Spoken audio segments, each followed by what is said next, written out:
రాష్ట్ర విభజన అనంతరం నాటి కేంద్ర ప్రభుత్వం చేసిన గాయం ఇంకా ప్రజలను వేధిస్తోంది.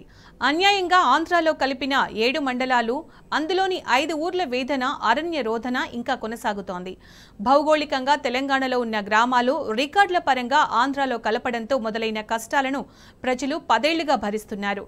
తమను తెలంగాణలో కలపాలని డిమాండ్ చేస్తూనే ఉన్నారు.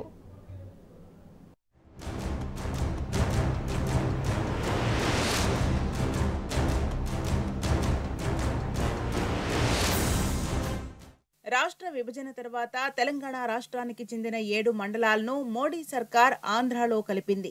ఆ సమయంలో భౌగోళిక అంశాలను పరిగణలోకి తీసుకోలేదు. అక్కడ నివసిస్తున్న ప్రజల మనోభావాలకు విలువివ్వలేదు. బలవంతంగా కనీసం తెలంగాణ రాష్ట్రాన్ని సంప్రదించకుండా ఏకపక్షంగా 7 మండలాలను విలీనం చేశారు. ఇక ప్రజల ఆలనా పాలన పట్టించుకోవలసిన అక్కడి ప్రభుత్వాలు సవతి తల్లి ప్రేమ చూపడంతో ప్రజల పరిస్థితి అత్యంత దీనంగా తయారైంది.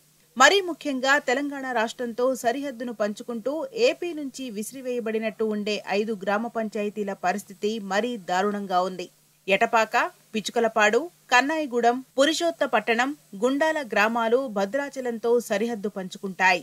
ఆంధ్రాలోని అల్లూరి సీతారామరాజు జిల్లా కేంద్రానికి 100 కిలోమీటర్ల దూరంలో ఈ గ్రామాలు ఉన్నాయి. జిల్లా కేంద్రమైన పాడేరు వెళ్లాలన్నా, కలెక్టర్ బస చేసే రంపచోడవరం వెళ్లాలన్నా ఒకరోజు సమయం పడుతోంది. దీంతో ఈ 5 గ్రామాల ప్రజలు ఏ చిన్న పని కావాలన్నా, ప్రభుత్వ కార్యాలయానికి వెళ్లాలన్నా ఇబ్బందులు తీవ్రంగా ఎదుర్కొంటున్నారు.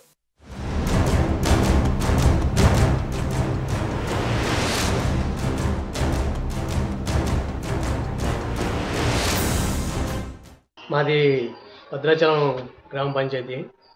మేము రాష్ట్ర విభజనలో మా పంచాయతీలు అనేవి ఆంధ్రాలోకి వెళ్ళిపోయాయి. మేము వచ్చేసి భద్రాచలం నుంచి 1.5 కిలోమీటర్ల దూరంలోనే మా గ్రామాలు ఉంటాయి. మాకు అన్ని విధాలుగా మౌలిక సదుపాయాలన్నీ భద్రాచలంలో ఉంటాయి. కానీ మేము మాత్రం ఆంధ్రాలోకి వెళ్ళిపోయాం. పిల్లల చదువులు కానీ, హాస్పిటాలిటీ కానీ అంతా భద్రాచలంలో ఉంటుంది. మేము మాత్రం ఆంధ్రాకి వెళ్ళిపోయాం. మేము రాష్ట్ర స్థాయి, మండల స్థాయి, ఆఖరికి రాష్ట్రపతి గారికి కూడా మేము వినతి పత్రాలు అందించాం. కానీ మా సమస్యను ఎవరూ పరిష్కరించట్లేదు. దీనికి రాబోయే రోజుల్లో మేము 5 పంచాయతీల ప్రజలందరూ ఏకమై ఉమ్మడిగా జేఏసీగా ఏర్పడి రాబోయే అసెంబ్లీ ఎన్నికలను మేము బహిష్కరించదలుచుకున్నాము. దీనికోసం మేము రాజకీయ పార్టీలతో సమానంగా మేము అన్ని కార్యక్రమాలు చేస్తాం. వారిలాగా మేము ప్రచారం చేస్తాం, కరపత్రాలు పంచుతాం. ఒక ఆటో తీసుకొని ఎన్నికలు బహిష్కరించాలని మేము వారితో సమానంగా మేము ప్రచారం చేసి ఎన్నికలను బహిష్కరించి మా గ్రామాలను భద్రాచలంలో నియర్ బై భద్రాచలం మాకు 1.5 కిలోమీటర్లలో భద్రాచలం ఉంది. విభజన తర్వాత చేపట్టిన ఈ 7 మండలాల విలీనాన్ని అప్పట్లోనే ప్రజలు పెద్ద ఎత్తున వ్యతిరేకించారు. ధర్నాలు, నిరసనలు, రాస్తారోకోలతో ఆందోళన చేశారు. కానీ కేంద్రం పట్టించుకోలేదు. కనీసం 5 గ్రామ పంచాయతీలైనా తిరిగివ్వాలన్న తెలంగాణ రాష్ట్ర ప్రభుత్వ విజ్ఞప్తిని కూడా కేంద్రం లెక్క చేయలేదు. కానీ 5 గ్రామ పంచాయతీల ప్రజలు మాత్రం నాటి నుంచి పోరాడుతూనే ఉన్నారు. కూతవేటు దూరంలో ఉన్న తెలంగాణలోనే తమను కొనసాగించాలని, భద్రాచలం తమకు అన్ని విధాలా సౌకర్యవంతంగా ఉంటుందని వేడుకుంటున్నా ఫలితం మాత్రం దక్కడం లేదు. కేంద్ర మంత్రులను కలిశారు. నాటి సీఎం కేసీఆర్ నేతృత్వంలోని ప్రభుత్వం కూడా కేంద్రానికి లేఖ రాసింది. 10 ఏళ్ల నుంచి పోరాడుతూనే ఉన్న 5 గ్రామాల ప్రజలు మరోసారి పోరుబాట పట్టారు. లోక్సభ ఎన్నికలు, అటు ఆంధ్రప్రదేశ్ ఎన్నికలు సమీపిస్తున్న తరుణంలో తమ నిరసన మొదలుపెట్టారు. గల్లీ నుంచి ఢిల్లీ దాకా తమ గొంతు వినిపిస్తున్నారు. భద్రాచలంతో పాటు రాష్ట్రీయ రహదారుల మీద ధర్నా చేయటంతో పాటు ఢిల్లీలోని జంతర్ మంతర్ దగ్గర కూడా ఆందోళన చేశారు. మరోసారి అదే స్ఫూర్తితో కేంద్రంపై పోరాటానికి సిద్ధమయ్యారు.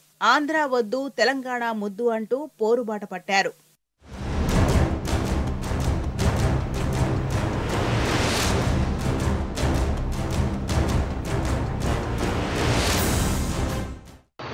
ముంపు నుంచి తప్పే అవకాశం ఉంటుంది. 7 గ్రామ పంచాయతీలు భద్రాచలంలో కలిస్తేనే కరకట్టల నిర్మాణం అనేది జరుగుతుంది. 7 గ్రామ పంచాయతీలు భద్రాచలంలో కలవకపోతే భద్రాచలం కూడా భవిష్యత్తు ఉండదు.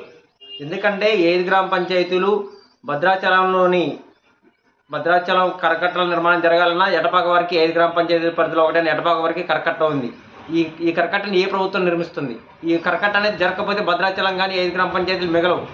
అదేవిధంగా 7 గ్రామ పంచాయతీల కోసం మేము గత 9 సంవత్సరాలుగా అనేక పోరాటాలు చేస్తున్నాం. ఇప్పుడు రాబోయే కాలంలో కూడా మేము ఈ 5 గ్రామ పంచాయతీల పరిధిలోని ప్రజలంతా కూడా ఒక జేఏసీగా ఏర్పడి భద్రాచలం పట్టణంలోని అన్ని రాజకీయ పార్టీలను, అన్ని స్వచ్ఛంద సంస్థలను కలుపుకొని ఒక ఉమ్మడి కార్యాచరణ ప్రకటించి పెద్ద ఎత్తున పోరాటాలకి మేము చేయాలని మేము అనుకుంటున్నాము.